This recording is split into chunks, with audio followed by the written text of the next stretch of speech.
Hello and welcome back to my humble show. I hope you're having a great day today.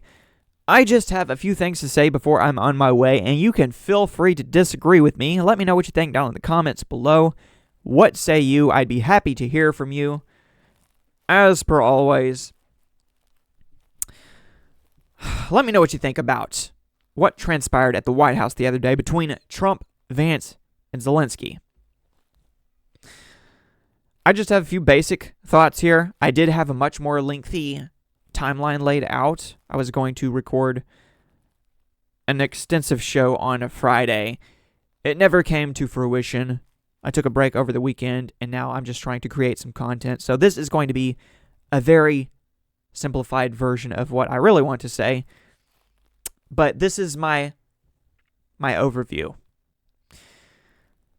Starting with what happened at the White House and moving on into the interview, which followed shortly after, where President Zelenskyy was interviewed by Bret Baier on Fox News. My question, first and foremost, did you watch President Zelenskyy on Fox News with Bret Baier the other day? What were your takeaways? Keep in mind, this all happened on Friday. The day before that, it was all about the Jeffrey Epstein files. Wow, there was a lot to talk about then, and I did talk about it, but then the very next day, there was something new to talk about. So much for the Jeffrey Epstein files. On to the next big story, I guess. No, let's talk about it all. But for now, let's talk about this. It seemed to me that Zelenskyy had tunnel vision and was unable to read the whole room due to his understandable hatred for President Putin. He, as in Zelenskyy, expressed neither apologies nor regrets in the interview, other than a regret that his heated argument with Trump and Vance was so public. Though one might argue that he technically initiated the argument with his attempt to interrogate Vance. Obviously, what we saw in terms of an argument was just a small part of a much longer conversation. But after that happened, that was the end of it. Kaput, capiche. He, as in Zelenskyy, essentially reiterated in the interview everything he had said at the White House, continuing to call for security guarantees to preempt any potential peace deal. All right, now for my actual overview here. The difference between the two presidents. Trump sought to ensure that a mineral deal would guarantee a peace deal, and therefore peace. Zelenskyy sought to ensure that a mineral deal would guarantee a continued support for Ukraine, with the assumption that Putin wouldn't abide by any ceasefire in the long term. Trump's argument: beggars can't be choosers. Zelenskyy's argument: history will repeat itself. Both positions are understandable, but the combination and collaboration of the two positions is somewhat unsustainable. Thus, the deal, or deals, fell apart, at least for the time being. What's next? So I linked the interview with Zelenskyy being questioned on Fox News by Bret Baier. Zelenskyy asked whether he owes Trump an apology, and obviously he did not apologize. Some are saying that he should have, some are saying that he shouldn't have. You decide. Now, someone commented in response to what I had said. They said, try to imagine how Trump and Vance would react if some foreign aggressor, Mexico maybe, took control of Arizona, New Mexico, and Texas, and left their cities in ruins, abducted 20,000 children, claimed the U.S. was not a real country and should have been part of Mexico all along.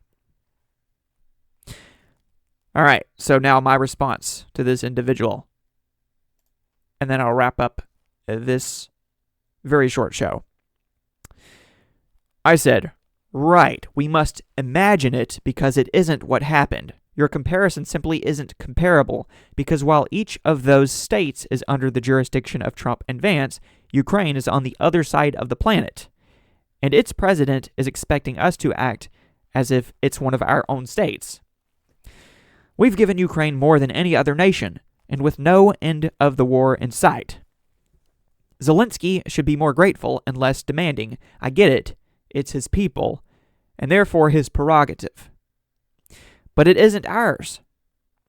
If you want to say that it's our responsibility, and that Ukraine has some kind of right to our support simply because they're in trouble, then you could just as easily argue that any other random nation on the face of the earth deserves billions of dollars from us during wartime simply because Trump and Vance would react a certain way if it were to happen under their own jurisdiction here in the States. I'm not even saying that I oppose foreign aid in principle.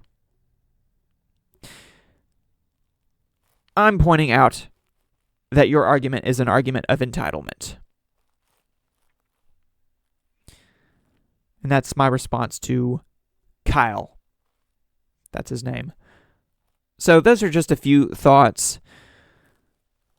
I'd be happy to hear from you. I'm still figuring all this out for myself. Doing a lot of research, doing a lot of digging. More digging than finding. But overall, I would agree with Trump when he says he just wants people to stop dying. Now, what's the best way to make that happen? Trump would say a ceasefire sort of peace deal. Zelenskyy would say that's not going to happen. Or at least President Putin is not going to abide by any such agreement. So therefore, we need to guarantee the continued support of Ukraine in its fight against Russia. They are not on the same page. They are not even in the same book. We'll see if they come back to the table and lay their cards back down. But Trump was right when he said that Zelenskyy doesn't really have the cards. Does that mean that Trump has handled everything perfectly or even appropriately? That's a slightly separate conversation. Nothing is a surprise that has happened thus far, though. And things are vastly different. They are being handled vastly different than they were under the Biden administration.